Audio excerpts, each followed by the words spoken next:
Thank you, Mr. Deputy Presiding Officer, for the opportunity to add my voice to this most acid debate.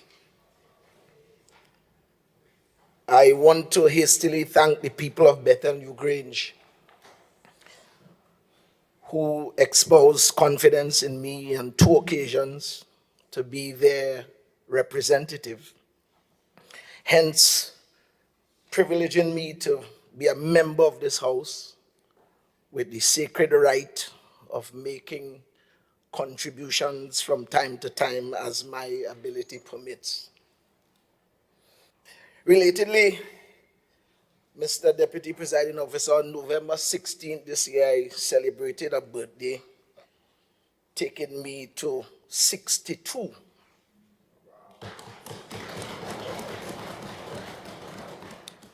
And one of the realities of aging is a depreciating of retaining skills. So I would want to seek your leave to read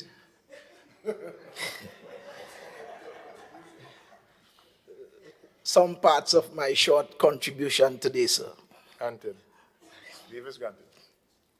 Additionally, Mr. Presiding Officer, I was informed that my Secretary James, advised team members in the other place that he will instruct me to contribute today. And one cannot, of course, allow the Secretary's word to fall to the ground. So it may be safe to say that Bethel New Grange's endorsing of me being here and the Secretary's instructing are the driving force behind my short contribution today. But before I really get into the meat of what I will say, and I won't be very long, honestly. I want to make an observation from some of the things that the minority leader had to say. You have to have a certain kind of tolerance level to be in this place, you know. And you have to always be conscious of the rules, because sometimes the kind of things you hear, you're tempted to use industrial language. But if it is true that if you do the same thing the same way and expect a different result, you are mad, then I think we need to call in the Deputy Chief Secretary, Dr. Faith, to get the relevant people from the mental health unit to come and take this man to some mental place. Because every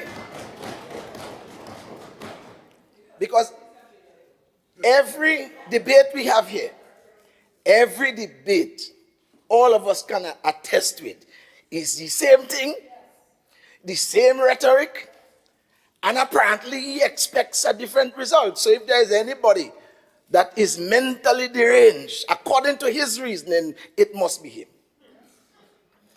At some point, we have to say that this house should be a place for sensible conversation. It should be. And I am a perennial optimist. I come here every time we have a sitting, and I expect, in all honesty, I understand the challenge and the temptation to be involved in the partisan political thing and all that. But you expect some sense, because this thing is going on the public record. And I don't know. I suspect it is also maddening to expect A-class behavior from a B-class horse too, you know. I suspect so. So maybe we have to draw on our tolerance much more, because there seems to be no end to the kind of madness and foolishness that we have to undergo listening to some of the things from on the other side. But anyway, I'm seeking your leave often, Mr.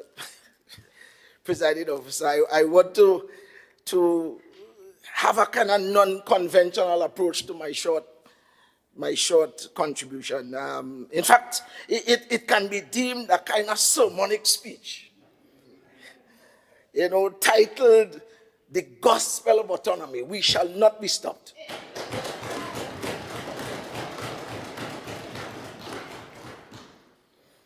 The motion before us, as I assess it,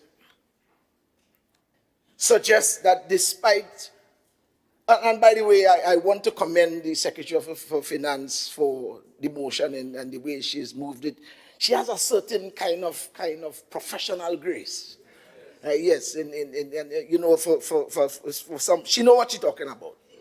And I suspect, when intelligence takes the floor, when you're daft and thing, you have to continue being daft, you understand? Yeah. But nonetheless.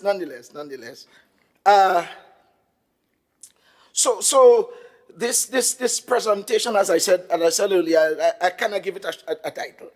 Yes, we shall not be stopped, because the motion, as I see it, despite the successive data-driven, scientific, development-friendly, and decent budget preparation and also presentation made in this space that we call Tobago, the powers that be remain true to form in underfunding Tobago programs and development. So, alas, Mr. Deputy Presiding Officer, the utopic Tobago that we see in our mind's eye will only be an elusive dream if we in this season don't take radical actions to evangelize the entire Tobago population, whether you're at home or abroad, with the liberating gospel of autonomy.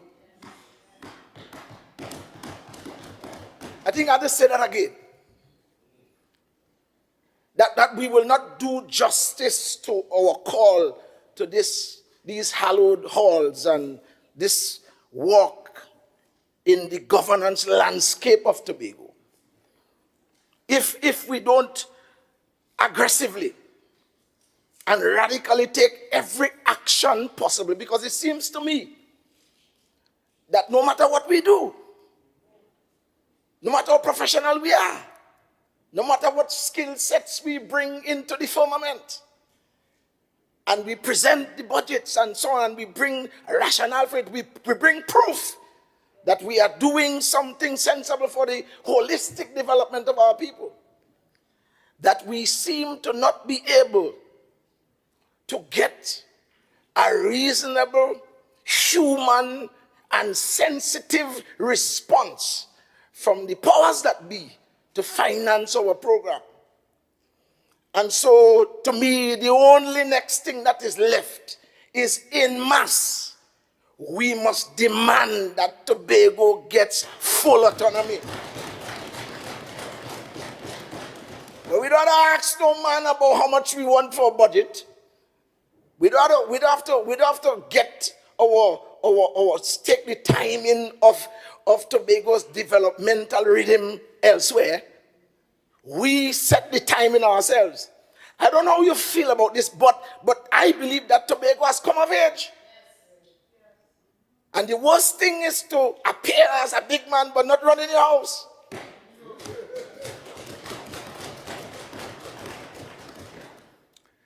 It is even worse to be in office and not be in power. And so, it's worse to be in office and not in power. And when a man controls your money, right, he pretty much controls you, though. You understand? And no matter how you dress, no matter how you talk, no matter how you throw your weight around that you think you have, when a man controls your money, he controls you. And I am saying that we have come to the place. Tobago has been in stasis for years.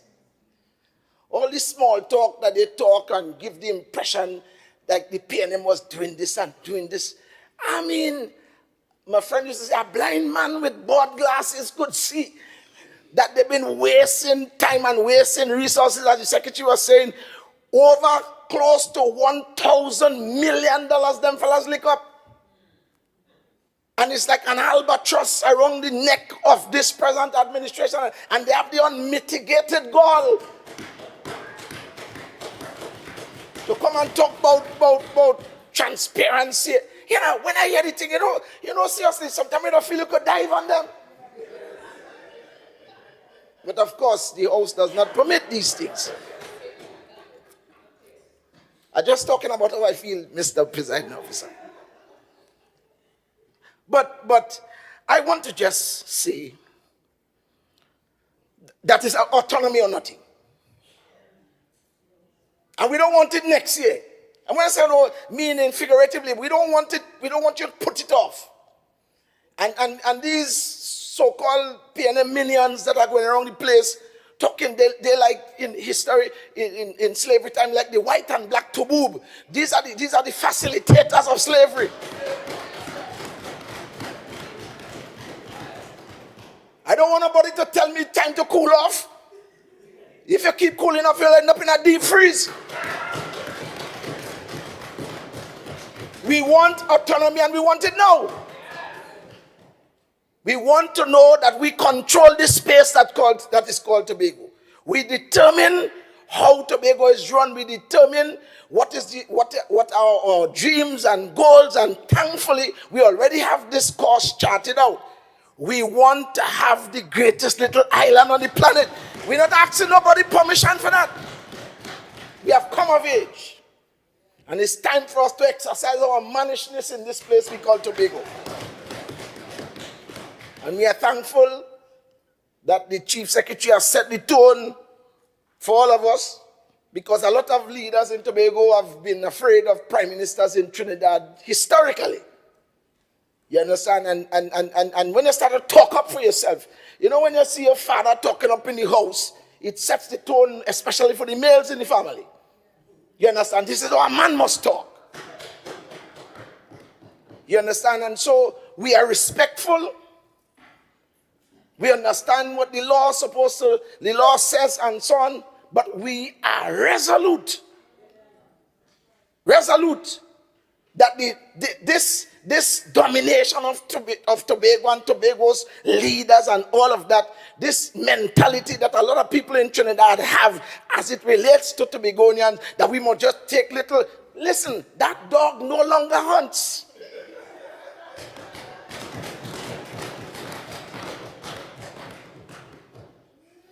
I happened to be in the Ministry of Finance many years ago, sitting in the office, speaking to one of the senior officials preparing, you know, the finances and so on, and as it relates to Tobago, and she was lamenting about how she had to fight the forces for Tobago to get what is due to them and that kind of stuff. There's a fight by a lot of people in Trinidad, you know. And Tobago's bondage and Tobago being this little place where people come just to have a little fete and thing, it is in the best interest of some people in Trinidad. You understand? And we have to stop this thing. And I have a passionate feeling about this matter.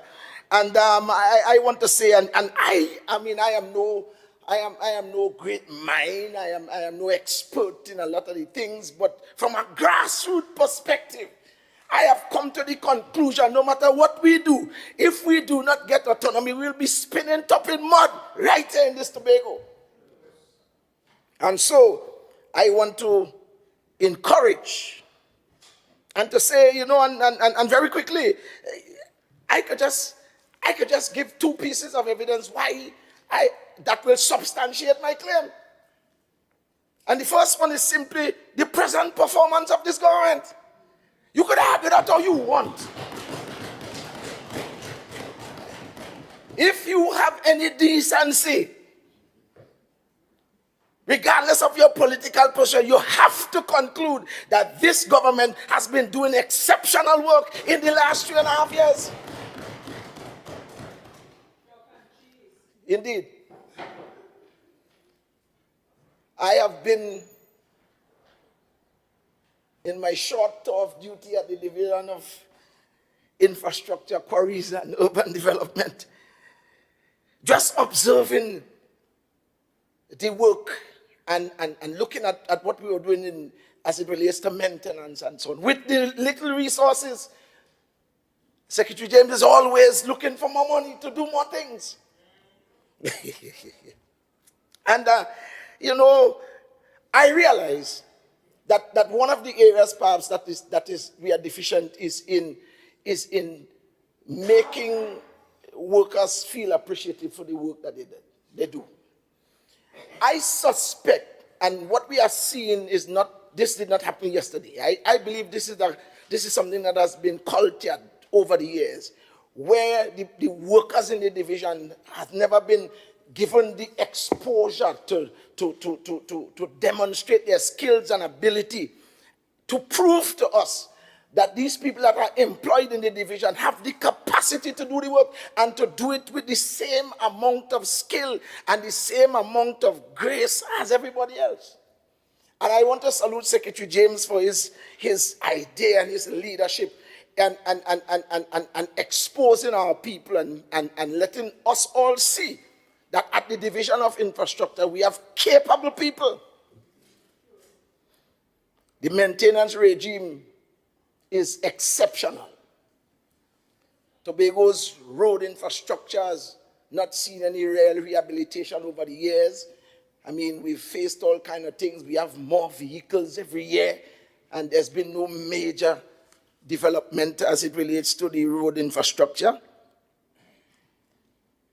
Until the advent of Secretary Trevor Williamson James. And I'm not ashamed to say it. I don't have to patronize him. I'm a big man. I don't have to patronize him. It's a fact. And with all the challenges, all the ups and downs and everything else, I think leadership is a critical thing. And when you see a man able to get much done with little, this speaks to the morale and speaks to the quality of leader that you have. And as a team, despite all the challenges that we are facing, resources never enough. Together, collectively, we have been able to do things here in Tobago that has not been done in many years.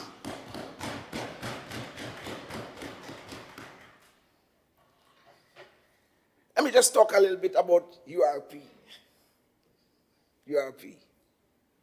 I mean, URP is not a perfect place, but URP is a major, major, major asset, especially on the social landscape of Tobago. The kind of work that URP has been doing, because I'm able to see it for myself, I'm able to go to the site, I am so encouraged. And I am one of those who concede that you have to encourage people when they do work and so on.